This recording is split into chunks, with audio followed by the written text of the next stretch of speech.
Okay, welcome back, everybody. This week we're doing the good life. Or we're following on from the good life. We're doing the better life today. And you said you had a joke for us, I'm correct? Yeah, we got a lot to cover. We're covering verses 17. Knock me off my feet with your joke. We're covering chapter 5, verses 17 through 48. A lot to cover. So I remember just a few weeks ago, since we got to cover so much, and we got to move really fast. That's cute. Got to move really fast. A couple of weeks ago, John Eldridge, one of our brothers at the church, told me this. He says there was a turtle walking along, and two snails accosted him. I mean, they just attacked him. And a little bit later, the police arrived on the scene. And so the police was, questioning the turtle who had been assaulted. And he said, okay, can you tell me what happened? And the turtle says, I don't know, officer. It all happened just so fast. So I'm done. I'm done with this. I love that. And so we have a lot to cover. And I'm not sure that you're going to get all of this or that we're going to get it all. It's a lot to cover. But the first section on this Better Life is found in 17 through 19. We're talking about how we can have a better life, better than not being a destroyer, particularly of the law or the scriptures. Okay, I'll read. So, verse 17 of chapter 5. We're in Matthew, by the way. Matthew chapter 5, verse 17. So, do not think that I came to destroy the law or the prophets. I did not come to destroy, but to fulfill. For assuredly I say to you, till heaven and earth pass away, one jot or one tittle will by no means pass from the law till all is fulfilled. Whoever therefore breaks one of the least of these commandments and teaches men so shall be called least in the kingdom of heaven. But whoever does and teaches them, he shall be called great in the kingdom of heaven. For I say to you that unless your righteousness exceeds the righteousness of the scribes and Pharisees, you will by no means enter the kingdom of heaven. Okay, so a lot of people make the mistake of thinking that Jesus came to do away particularly with the law. And I think they miss the point that what he was doing in this sermon is he wasn't really coming up with a new grouping of rules. He's actually taking the law and explaining it properly because they'd misunderstood it. He's not an antinomian. He's not an anti-law because Jesus was the law. He's the Word of God. Therefore, everything in the law was approved by him. Yeah, I think it's sort of important if it's in chronological order, which Matthew appears to be, that this is still early days for people hearing Jesus. So he makes this claim first, but once we get to know him and see his life, we understand that what he's saying was true. Right. You get what I'm saying? So initially, this might seem contradictory to a lot of people. Right. But we have the privilege of seeing his whole life in its entirety to then come back and say, okay, he was telling the truth, yeah. Right. Before him, there was just law. And with him, there's truth and grace. So, I mean, Jesus provided grace that they didn't fully understand. Yeah. But also, he brought really a perspective on the law. So what we're really looking at, I mean, the New Testament isn't really a whole new revelation. It's really an explanation of where God's mind should have been, where the people's mind, should have been, because the people tended to do what we always do. We try to turn it into the simplest thing we possibly can and make it the easiest thing I possibly can for me. And that means, it says stop. Do I have to literally stop or can I roll through the stop sign? I know the light's red, but can I roll through it? Or can I, if I go fast enough, can I get through it and I won't get a ticket? That's kind of where we are.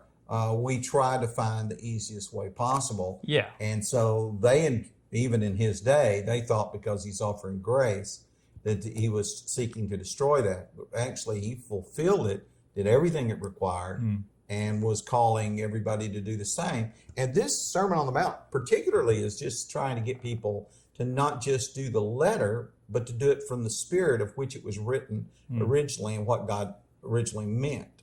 And God's always called us to that. Christ was doing the same. Yeah, on that thought, we try and make it easier for ourselves, I think, to explain. So it's easier just to to keep it simple so that I can explain my faith and make it simple and sound like I know what I'm talking about, when in actual fact it's a lot more deeper than that, and we struggle to explain it. So Sure. we do tend towards the simpler explanation or simpler way of life. And Jesus is highlighting this in some of the examples. I guess what I'm saying, if we listen to some of Jesus' teachings, it sounds contradictory in some cases. And I'll bring up the example of the Sabbath. When he starts to speak about the Sabbath, it sounds like he's changing the rules, changing the regulations. Well, here's the crazy thing. We thought, see, man does this. Okay, it said, remember the Sabbath. And so Jesus changes that. He says, remember me. So on the first day of the week, we remember him. They thought it was about the day.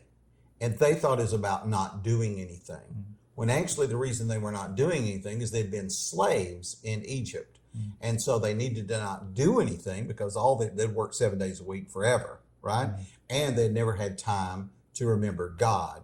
So they needed to be reminded of the day at that time, which was the right thing to do. Yeah. But to remember the day was to remember the Father or remember God and to have a time to worship. But because the wording sounds like it's all about a particular day of the week, as if that's the only thing that matters, that you get that day right, otherwise your worship couldn't possibly be acceptable, then Jesus turns it to, well, guys, it can be a different day, and you need to focus on me and on worship, not upon these rules about the day. It's so missed the point. So simple, yeah. And that's what Jesus is saying. I haven't come to destroy the law. I've come to fulfill it. I'm not changing what the Sabbath regulations were. I'm explaining to you what it's supposed to be. You, the ones that have changed it. Men's interpretation have got it wrong, and I'm gonna fix that for you. Right. And so when we so quick to see a contradiction, further study and deeper study shows that it's not a contradiction. Well, it was actually, we were actually overthinking it. Man was overthinking it to think that God could only be dealt with on a particular day of the week, is really overthinking the point, that the point was to give him true remembrance, and he just gave them a day so that they would also rest too. But that's what happens. One other thing, so verse 18, for assuredly, I love that Jesus speaks with such authority and importance. We don't see many rabbis using this kind of language. And so Jesus says, for assuredly, it's almost making a truth statement or a claim that can be falsifiable. And as we see his life, he's proven to be true. And I love that he says, I say to you, till heaven and earth pass away, one jot or one tittle will by no means pass away from the law till all is fulfilled.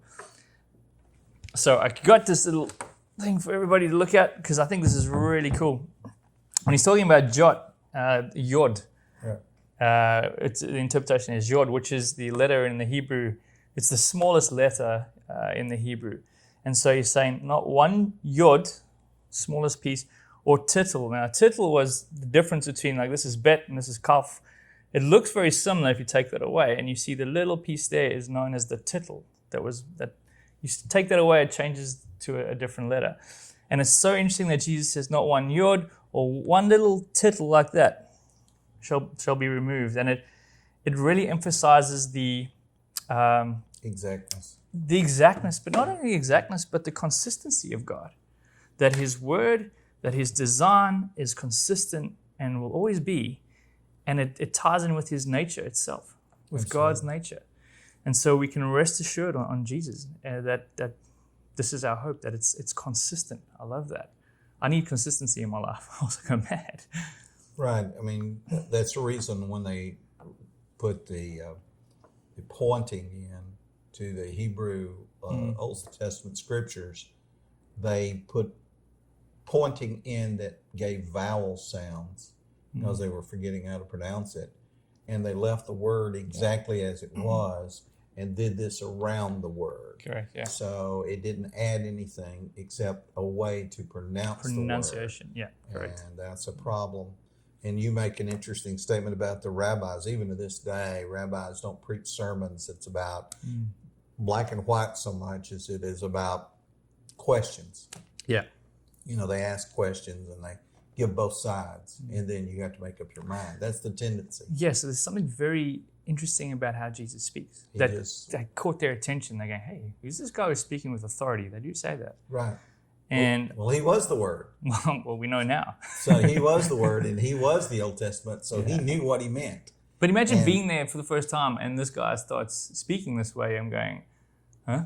Come again? Yeah, but imagine being on the receiving end of hearing what a passage literally meant, rather than what people have been telling you it might mean. Yeah. Now he's telling you what he meant by what he said when he inspired the Old Testament, because he is the Word. So that changes things. But it's not really a change. So we talk about this, but it's not really a change. It's an explanation. And so most of the New Testament is just an explanation. And now that we have this worldwide situation with the church, there had to be further explanations on that. But fundamentally, it's just this is why he's such a good teacher. This is why he's known as such a good teacher. Right. Wow, that makes so much sense. Yeah, it's exactly right. Yeah, exactly. So they would have seen it and went, of course that's what it meant. Duh. Right. Exactly. All right, let's go into the next piece of the study. So verse 21, 26, we're talking about the murderer here. So you have heard that it was said of those of old, you shall not murder. And whoever murders will be in danger of the judgment. But I say to you that whoever is angry with his brother without a cause shall be in danger of the judgment. And whoever says to his brother, Raka, shall be in danger of the council. But whoever says, you fool, shall be in danger of hellfire. Can you explain this a little bit more? Because from that first statement, you have heard that it was said of those of old, you shall not murder. It sounds like he's saying, oh, you've heard of that. Don't worry about it.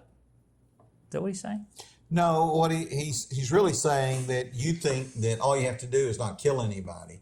And if I hadn't murdered you, if I hadn't physically done it, then I'm okay. And what you've missed is the spirit behind it. A better life that he's calling us to is more than just not being a murderer. What we're being called to is not be the kind of person who could murder. You know, just because I didn't actually kill the guy doesn't mean I didn't want to. Potential. So it's got to be that. And, you know, you've got to get in with the spirit that's behind not being a murderer. Because God's a spirit. He's not just a lawgiver. Yeah, it ties in with what you just said previously, that, you know, Jesus is explaining it to them. So you have heard that it was said of those of old. It's almost like, sure, you've heard that in the past, but that doesn't make it true. Let me explain what that really is about. No, it was true. I mean, not to be a murderer No, was true. obviously. But he's saying how people were misinterpreting things. And he's saying, just because it's in the old, you know, that's not necessarily true about things that might have been said. But he then goes on to explain the murderer is not just about killing, it's about even potential. Right. So he's trying to give you a sense of where God's mind is about the attitude that leads to murder. Correct. So whether it is you're angry without a cause, that's a bad thing. You've been calling them ugly words. That's a bad thing. Yeah. And it can lead to some bad results in your life. You being dead, you could end up dead. I mean, if you call a man a fool in that day, it talks about hellfire, but it means Gehenna fire, which means the valley just next door to where they're at. So basically it means you keep talking that way to somebody, you could be the one dead. They're going to throw you in the rubbish dump. Exactly. Yeah. You could be that. He's not talking so much about your eternal situation as he's talking about your situation right now. Correct. You could be the one dead now. Yeah. If you're not careful, and I'll tell you, you know, getting into a fight, like, for example, people think, oh, well, I'm not afraid. Well, you should be afraid because it doesn't matter who you're in a fight with. They could get you. They could still, They could get you, and I mean get you forever. So don't get in fights. They got John the Baptist. And this idea, well, I can say anything while I'm driving down the road and do, you know, make a sign or something. You better not do that. You better leave that alone. That can lead to something. You don't know what's going to happen. You don't know what that person's done in their life. Exactly. He could be a mobster. He may have a Uzi sitting next to him. You don't know. You better leave people alone. Exactly. And so the same thing is about if you've done something that, you know, that you've offended your brother, you need to be reconciled with whoever, because you could end up in court. Or dead. And that's all he's saying. Just You need to think more about the spirit with which you do things than just, well, I've never killed anybody. Yeah. Well, you got to be more careful than that. Yeah. All right. So Jesus goes on to speak about the adultery issue in small piece here. He says in verse 27, he says, "You have heard that it was said to those of old, 'You shall not commit adultery.' But I say to you that whoever looks at a woman to lust for her has already committed adultery with her in his heart. If your right eye causes you to sin, pluck it out and cast it from you. For it is more profitable for you that one of your members perish than for your whole body to be cast into hell. And if your right hand causes you to sin, cut it off and cast it from you. For it is more profitable for you that one of your members perish than for your whole body to be cast into hell." So you want to explain that? For me? Okay. Oh, yeah. So basically, we're looking at a life that's better than just not being an adulterer. Now, you need to understand that this statement that even is about looking on a woman to lust after he's committed adultery. He's not talking about a single man who wants to get married, that looks at a woman, and obviously he wants relationships with that woman because he wants to marry her. That's not what he's talking about here. He's talking about a married man lusting after someone else's wife. Is specifically what he's talking about. He's talking about how married people had figured out a way that they could get away with stuff, and they had been getting away with stuff.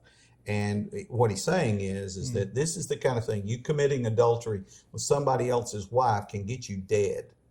It was one of the commandments that they would put you to death over.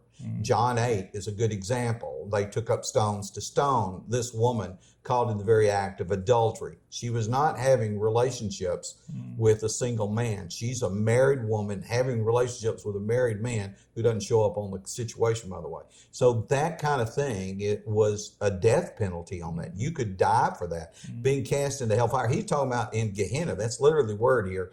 You could die for this. You could die for this now. This is serious. And the man or the woman that's, they could ask for your head for that. Well, the anger you create by doing that is obviously a high emotional response that could make someone do something terrible. So you've got to think more about why you're don't be sitting around lusting after somebody else's wife. Yeah. You could end up dead over this. Don't sit around lusting over it. You've already committed adultery in your heart by doing that. Yeah. You need to leave that alone. Next thing you know, you're doing it. And the next thing you know, you're laying dead in Gehenna over there, which is the word he uses. He's saying you need to leave this alone. So don't just think, well, I haven't had an affair, but I'm sitting around lusting after my best friend's wife. No. Oh, good. And by the way, that is the number one fantasy is best friends' wives. Stop it. Yeah. Are you liable to do it? You do it, you could end up dead or hurt terribly by what happens and destroying two homes because you can't keep your mind straight. Well, we're not happy with what we got. It's that do not covet. And instead of focusing on my situation and who I'm with and making that right and making it better and loving that person, I've taken the easy way out and going, oh, that'll be more fun and easier, we think. Right. And we're actually causing a lot more trouble for ourselves as well for other people. I need to talk a little bit about this last 2 or 3 verses where it says, furthermore, it has been said, whoever divorces his wife, let him give a certificate of divorce. But I say to you that whoever divorces his wife for any reason except sexual immorality causes her to commit adultery. And whoever marries the woman who is divorced commits adultery. A couple of little things you need to realize. Number one, that was inspired by him. So this isn't something Moses came up with on his own. Yeah. That you need to get away from that kind of thinking. That's not what Jesus was saying, and it's not what they were saying. Exactly. Okay, he inspired that. So Deuteronomy 24, 1-4 is Jesus' own words. When he says, except for fornication, he is explaining what matter of uncleanness means in verse 1. That's what he's saying. He's explaining what he meant. Now, does that mean that that's the all-encompassing, only discussion on the subject of marriage, divorce in the Old Testament? No. If you want to go into a detail to that, go to Exodus 21, 1-11. and it gives other examples of divorce for other reasons other than unfaithfulness. Now that's in the text. You can take a look at it. In fact, to this day, the Jews say, they base it on this law that's in here, that if a man diminishes a woman's food or clothing or conjugal rights, that she has a right to get out of that relationship. Now, that doesn't mean that she has a right to go and marry somebody else, particularly because that's not being discussed in this text. Okay, yeah. But she doesn't have to live in that situation. So this idea that you have to live in a situation when a man's mistreating you, that's not so. If a man's beating you, you do not have to live in that situation. And Jesus wrote those words. So it's clearly the will of God to protect people, not to have them being abused. So, just wanted to throw that in because he's not calling you to a lower life. He's calling you to a higher life. Yeah. Not only to not be an adulterer, but don't put other people in a position to become an adulterer. Don't be in a position to destroy other people's lives. Don't be in a position to destroy your own life. Be careful what you think about. Be careful what you do. And definitely, if you have to get out of a relationship, it isn't just enough to give a certificate. Try to do it the right way. Yeah. Don't just... There's a lot of research behind a rabbinical get in that in that situation. Which is mainly about money. Yeah, which we don't talk about a lot, but that's, if we study that, it's really mainly about money and inheritance and taking care of the children that the woman has, because that's who's going to take care of her. Yeah. And if she doesn't get the inheritance, then they don't get to take care of her. So it's ultimately about cutting a woman off and doing something treacherous toward the wife of your youth, which is what Malachi talks about. When everybody quotes that, God hates divorce, you need to read the text around it, because what he's really talking about is dealing treacherously with a young woman who's later going to have no money and not going to have any inheritance, and her kids aren't going to get an inheritance. So when you divorce a woman for fornication, you said, those aren't my children. Yeah, you're making her out to be a liar. You're making her out to be an adulterer because you're saying those aren't my children and I don't have to feed them. I don't have to clothe them. That won't need to read the scriptures deeper. Jesus understood that. Correct. But we tend to read them very superficially, and then it's all about, well, did he commit adultery? Yeah. And just missing the point. Take care of people. Yeah. Don't hurt people. And don't put them in a position. position. Do right by each other. Right. And don't put them in a position that they're going to starve to death. Especially, back in the day, the men and women, where it was difficult for a woman to support herself. And so men had to step up and do the right thing. Well, there's no Social Security. Yeah. What's a woman going to do if you cut off her children from an inheritance, which is, if you divorce a woman, the kids went with her. So you've just said those aren't my kids. You basically send them to death. You're basically saying she's been an adulterer and those aren't my kids. Yeah. Okay? So now what? What's going to happen to them? Now no one wants her. So you're not going to take care of your young kids, and you're not going, she's almost impossible to get married again once she has kids, unless you give her that certificate. Maybe then she can't. Maybe. Unlikely at that time, but maybe she could be married. And this is why guys would sign a rabbinical get before they go off to war. Right. And give it to the woman, so that if something happened to them, she could legally get married, and it wasn't assumed she was an adulterer. And have rights to his property and that kind of stuff. And so she wouldn't be out in the dark. Otherwise, the family of the man would treat her as an adulterer because and keep her from any inheritance. Yeah. And it's basically a death sentence. So it's a money thing, more than a moral thing in most cases. Yeah. But it is a moral case, because if you mistreat somebody where they're really hurting, that's morality. If a man beats you, ladies, that's a moral issue. Don't let anybody tell you you've got to sit and live with that. Amen. That's just... Amen. All right. Whew. Let's move on to the next one. So verse 33, again you have heard that it was said to those of old, you shall not swear falsely, but shall perform your oaths to the Lord. But I say to you, do not swear at all, neither by heaven, for it is God's throne, nor by earth, for it is his footstool, nor by Jerusalem, for it is the city of the great king. Nor shall you swear by your head, because you cannot make one hair white or black. I don't know, I've made a few grey. But let your... I got you pinned. I got you pinned. Yep. But let your yes be yes and your no be no, for whatever is more than these is from the evil one. Be consistent, I guess is what he's saying. And we don't see this in the world anymore. I could be wrong, but it just seems like back in the day, your word was your word, it was your bond. And nowadays, A good lawyer can argue you out of break a contract. Of a signed legal document. Right. Means nothing anymore. It just about does. It breaks my heart, man. If you got enough money and you're willing to fight it hard enough and long enough, you can find a judge that will say, "Oh, you can get out of this." Yeah. And so basically, no, even though you'd sworn to it, basically when you write your name there, you're swearing to it whether you know it or not. Yeah. Yeah. You say, "Well, it's the wording. I won't use the word swear." That's not the significance of it. The wording. You're making a promise. It's the idea that if I use different things I swear by, I have to be more certain I do it right, which is silly. So if I swear by heaven, oh, well, now I have to do it. But if I swear by the gold of the altar, well, I should do it, but that's the thing. And so it's like having your fingers behind your back. Oh, I swear I'll do it. I didn't have to. We tears of honesty. We have tears of honesty. Yeah, that's it. And that's actually quite sad. And that's what Jesus is really dealing with. It's not wrong to swear. God swore by himself. It's not wrong to swear. It's not wrong to swear allegiance. When we kneel and we say, I believe that Jesus Christ is the risen Lord, you just took an oath. Yeah. And you can call it whatever you want, but you just took an oath. Yeah. If you promise something in contract, you signed your name to it, you just took an oath. You just swore to keep that. We've all sworn, if we're proper citizens in America, of course, you're not quite there yet, but you're shooting for it. But if you're a proper citizen in America, you've sworn allegiance to the Constitution to defend it from all enemies, foreign or domestic. Correct. And that means to your life.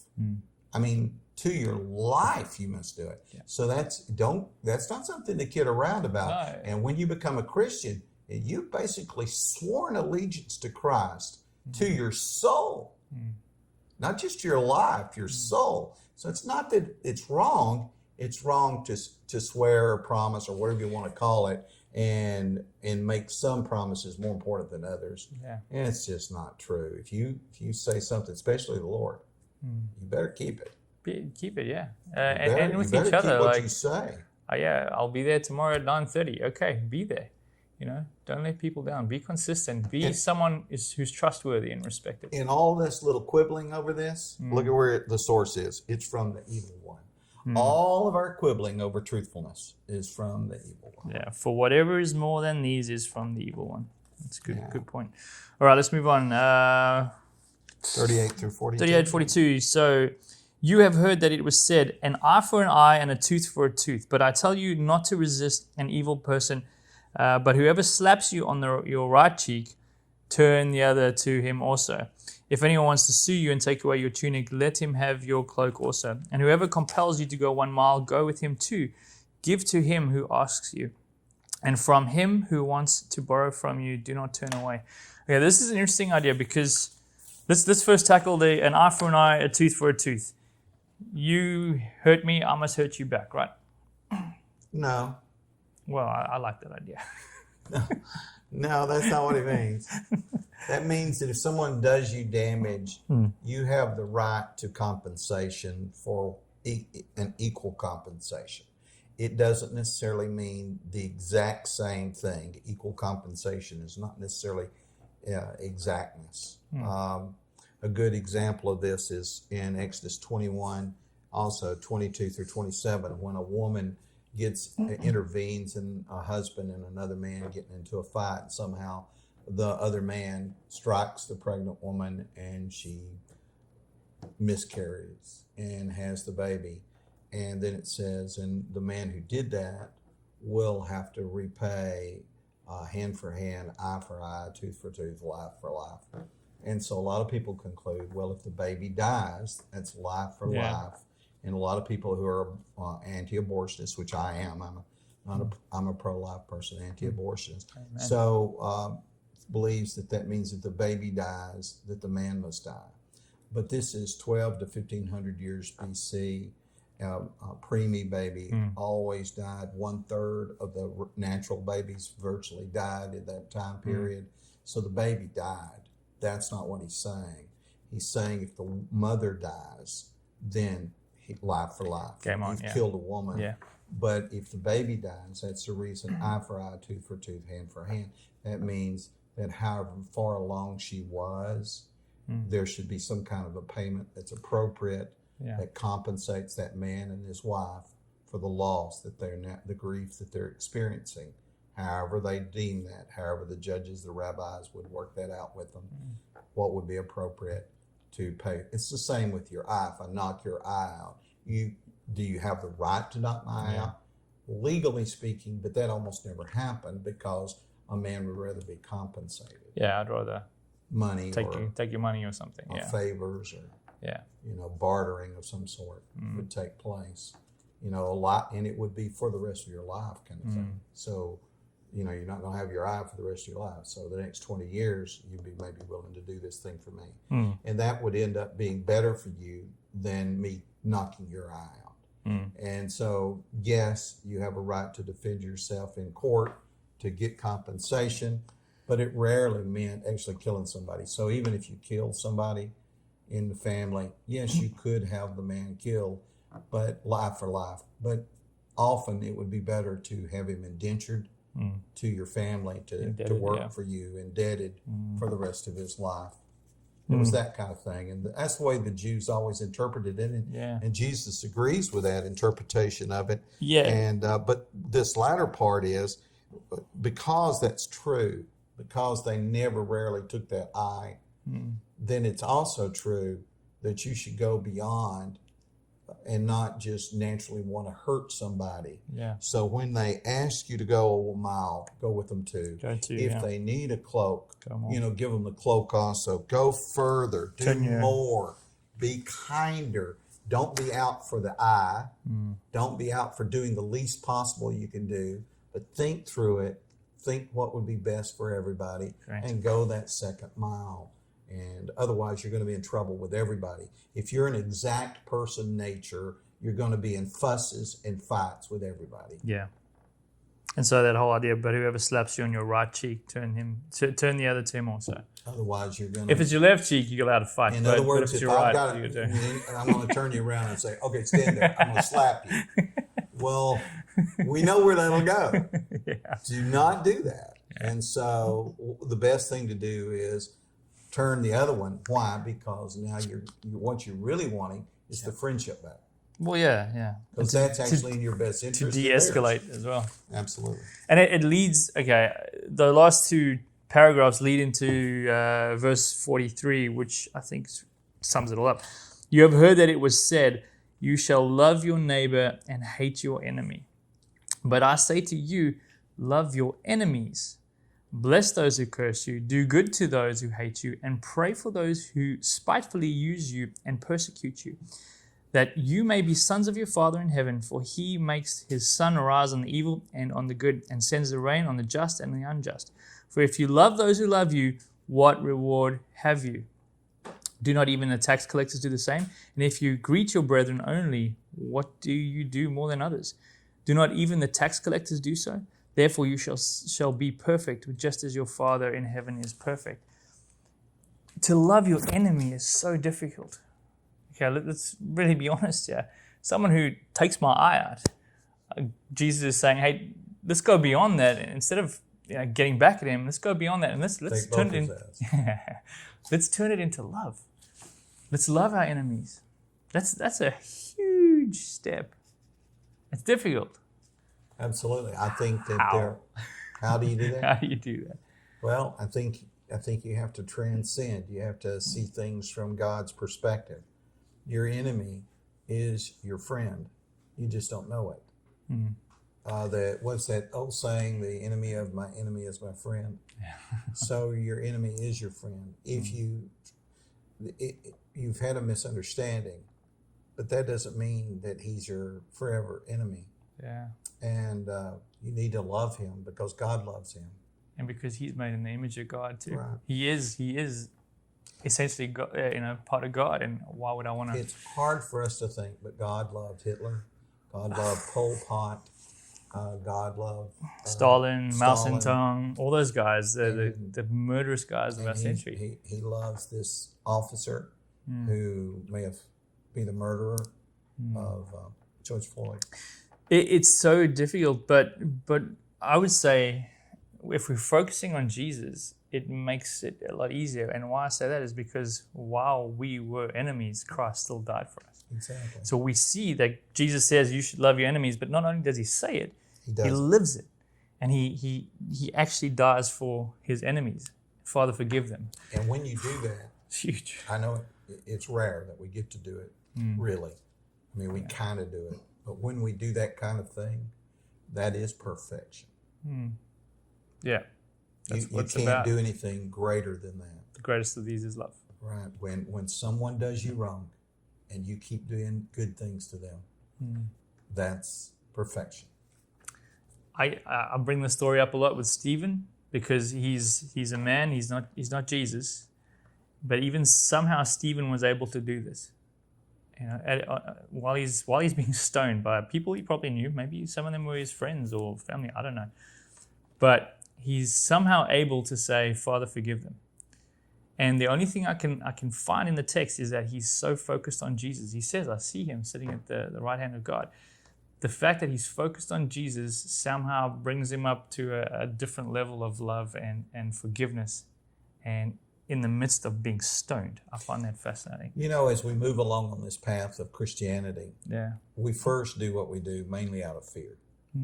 We just scared to death. We're going to be lost, and we're motivated by fear. At some point, we shift over to love for God and what he's done for us, right? But at some point, you need to shift one more notch over, that you love the way of God and you agree with it. At some point, you should be saying, That's the best way. I want to be that way because I understand it now. This is And that is the way. It's the only way. And that's what look as he moves us through that. He's trying to get you to change your heart to agree with me. God wants you to agree with him, not just comply. Yeah, to create heaven on earth is to Think like agree I with God think. and understand why that is Have the way. my heart. Yeah. Cool. Good discussion. Yeah. Next week. Next week we're moving into the next chapter. Whoa! I'm excited. Going places. Yeah, it's basically about the secret life. The secret life. Sounds And how exciting. the better life is the secret life, or the good life is the secret life. Well, that all happened so fast, but thanks. Watch out. Watch out. Those snails are coming. All right. Thanks, everybody. Thanks for joining us. See you next time. God bless.